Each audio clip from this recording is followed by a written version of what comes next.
السلام علیکم ورحمۃ اللہ۔ مشکات شریف کا سبق جو ہے وہ شروع کر رہا ہوں۔ عبارت پڑھ لیتا ہوں، بعد میں صرف ترجمہ کرا دیتا ہوں۔ فصل ومن اقسام الحدیث الشاذ والمنکر والمعلل۔ صرف ترجمہ دیکھیے جہاں تک آپ کو بات سمجھ میں آتی ہے۔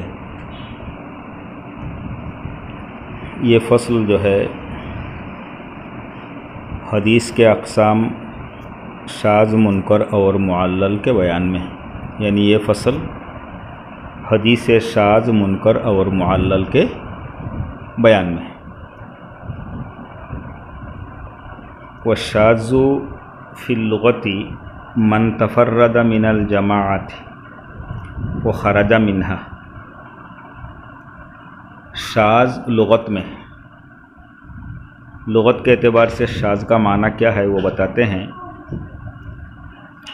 کہ شاذ لغت میں من تفرد من الجماعت، جو علیحدہ ہو گیا جماعت سے، جو شخص جماعت سے، ایک جماعت سے علیحدہ ہو گیا ہے ان کو بھی شاذ کہتے ہیں۔ وہ خرج منہا، اور اس سے، اس جماعت سے الگ ہو گیا ہو۔ تو لغت کے اعتبار سے شاذ کہتے ہیں جو ایک جماعت سے علیحدہ ہو گیا ہو یا تو ایک جماعت سے الگ ہو گیا ہو، اس کو شاذ کہا جاتا ہے لغتاً۔ اصطلاح میں وفی الاصطلاح ما روا مخالفا لما رواہ الثقات، اور اصطلاح میں شاذ اس حدیث کو کہا جاتا ہے ما رویہ، جو نقل کیا گیا، روایت کیا گیا ہے مخالف میں، ان یعنی ثقہ راویوں کے مخالف۔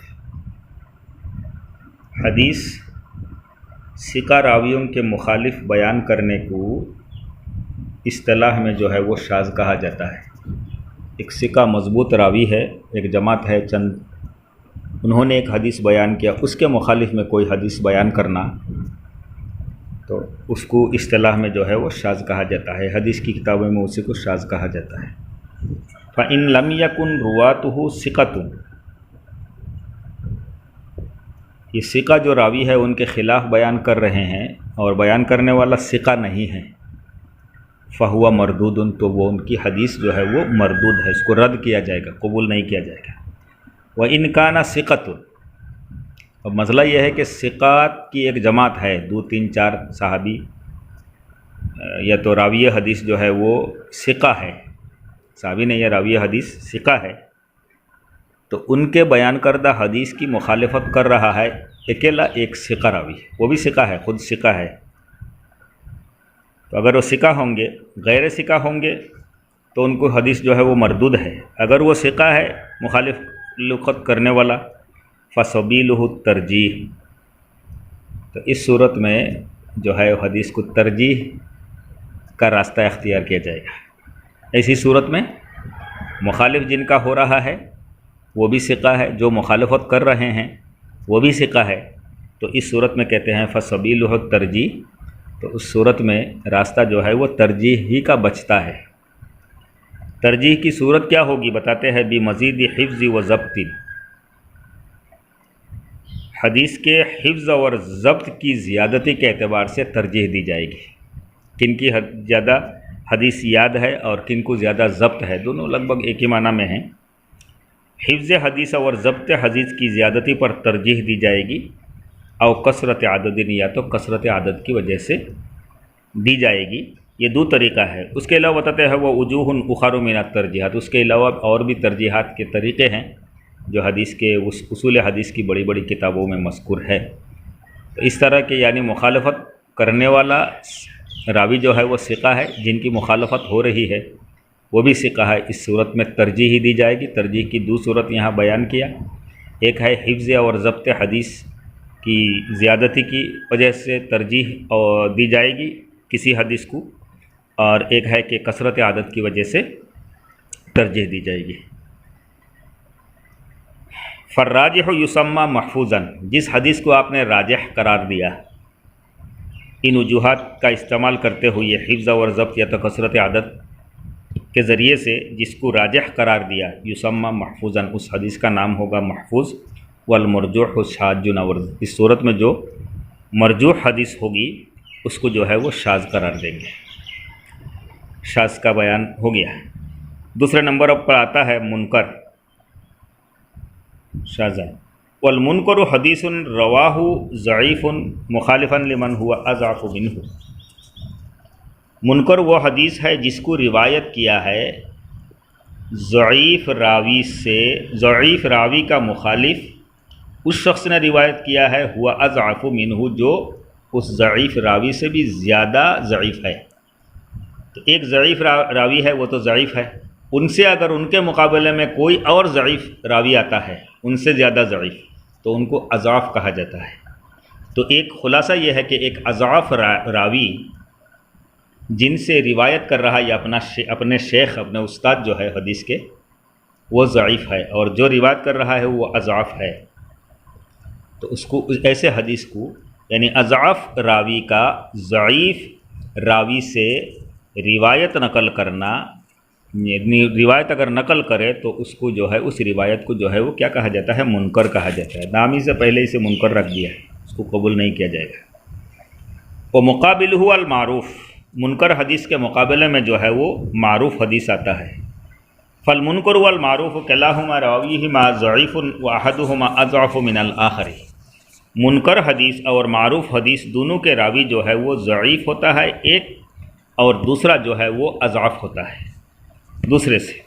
وفی الشاذ والمحفوظ قوی احدہما اقوی من الآخر، اور شاذ اور محفوظ حدیث میں راوی جو ہے وہ دونوں قوی ہوتے ہیں، ثقہ ہوتے ہیں، لیکن ایک دوسرے کے مقابلے میں، دوسرے کی مناسبت سے ایک قوی ہوتا ہے، ایک اقوی ہوتا ہے، زیادہ قوی ایک، ان کے مقابلے میں تھوڑا سا کم قوی ایک، یہ ہے۔ والشاذ والمنکر مرجوحان، حکم بتلاتے ہیں شاذ حدیث اور منکر حدیث جو ہے وہ دونوں مرجوح ہے۔ والمحفوظ والمعروف راجحان، اور حدیث محفوظ اور حدیث معروف جو ہے وہ راجح ہوتا ہے۔ وبعضهم لم يشترط في الشاذ والمنکر قید لمخالفت راو آخر قویا کان او ضعیفا، اب حدیث یعنی منکر جو ہے، شاذ جو ہے، اس کی دوسری ایک تعریف کی جا رہی ہے۔ بعض محدثین کے نزدیک، بعض محدثین جنہوں نے لم یشترطو، شرط قرار نہیں دیا ہے شاذ اور منکر حدیث میں مخالفت کا قید، اچھا، لراوین آخر قویا او کان ضعیفا، مخالفت راوی، ایک راوی کا دوسرے راوی سے مخالفت کا جو شرط اوپر میں گزرا ہے، اس شرط کو شاذ اور منکر حدیث کے لیے شرط قرار نہیں دیا، چاہے وہ روایت کرنے والا قوی ہو یا تو ضعیف، قوی ہو یا تو ضعیف ہو۔ یہ لوگ شاذ کی تعریف کیا کرتے ہیں پھر؟ جب مخالفت کو شرط قرار نہیں دے رہے ہیں تو شاذ کی تعریف تو ہونی چاہیے، کیا تعریف کرتے ہیں؟ قالو، وہی بعض محدثین جو شاذ اور منکر حدیث میں جو ہے وہ یعنی کیا نام ہے کہ شرط قرار نہیں دیتے ہیں، مخالفت کو شرط قرار نہیں دے، قید نہیں بناتے ہیں، وہ لوگ کہتے ہیں، وہ محدثین کہتے ہیں الشاذ ما رواہ الثقۃ وتفرد بہ، شاذ وہ حدیث ہے جس کو روایت کیا ثقہ راوی نے، وتفرد بہ، اور اس حدیث میں اس نے تفرد اختیار کیا، علیحدگی اختیار کیا۔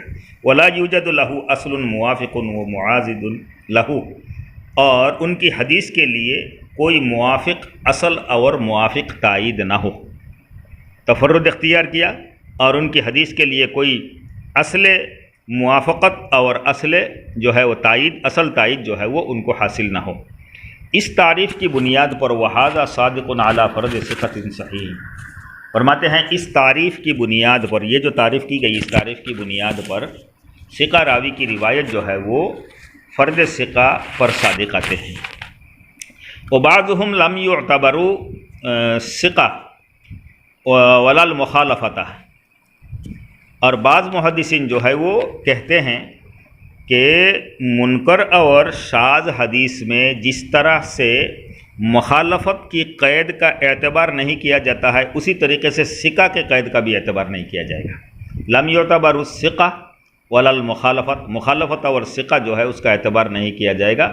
وقذل منکر، اسی طریقے سے حدیث منکر یعنی حدیث شاذ میں وہ جو محدثین جو ہے بعض محدثین جو ہے وہ فرماتے ہیں کہ اس میں ثقہ اور مخالفت کا اعتبار نہیں کیا جائے. قذل منکر اسی طریقے سے حدیث منکر لم یخصوہ بالصورت اس میں بھی خاص نہیں کیا جاتا ہے، خاص نہیں کیا ہے بالصورت المذکورہ مذکورہ صورت کو، یعنی حدیث منکر میں بھی ثقہ اور مخالفت کا اعتبار نہیں کیا گیا ہے. وسموا حدیث اور وہ نام رکھتے ہیں حدیث کو، یعنی منکر حدیث نام رکھتے ہیں وہ حدیث جو فسق جس کے راوی کی فسق اور کثرت غفلت زیادتی غفلت فرط غفلت یعنی زیادتی غفلت اور کثرت غلطی کے ساتھ مطعون ہو، جن کی حدیث جس راوی کی حدیث یعنی جس راوی کی حدیث نہیں ہے، جس راوی کی فسق اور فرط غفلت کثرت غفلت اور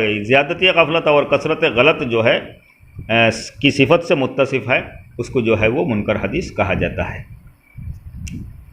منکر وہذہ اصطلاحات لا مشاحۃ فیہا، کہتے ہیں یہ محدثین کی الگ الگ اصطلاحات ہے، آپس میں کوئی جھگڑا نہیں ہے، کوئی مخالفت نہیں ہے ان روایتوں کی، بلکہ یہی کہا جائے گا کل ملا کر کے جن کی حدیث جو ہے وہ ثقہ نہ ہو، راوی ضعیف ہو. اسی طریقے سے کیا نام ہے کہ جو راوی فسق فرط اور غفلت کثرت زیادتی غفلت اور کثرت غلط کے ساتھ متصف ہو، ایسے راویوں کی حدیث کو جو ہے وہ منکر کہا جاتا ہے. تو یہ جو اختلافات محدثین کے درمیان ہوا ہے، در حقیقت کوئی اختلاف نہیں ہے، ان تمام صورتوں کو جمع کر سکتے ہیں. فرماتے ہیں وہذہ اصطلاحات، یہ محدثین کی اصطلاحات ہے، لا مشاحۃ فیہا، اس کے اندر کوئی جھگڑا اور تفاوت جو ہے وہ نہیں ہے. بس یہاں تک بھائی ترجمہ جو ہے حدیثوں کا یہ کیا ہے اصطلاحات کا دیکھ لیجیے، باقی سبق انشاءاللہ تعالی کل دیا جائے گا. السلام علیکم.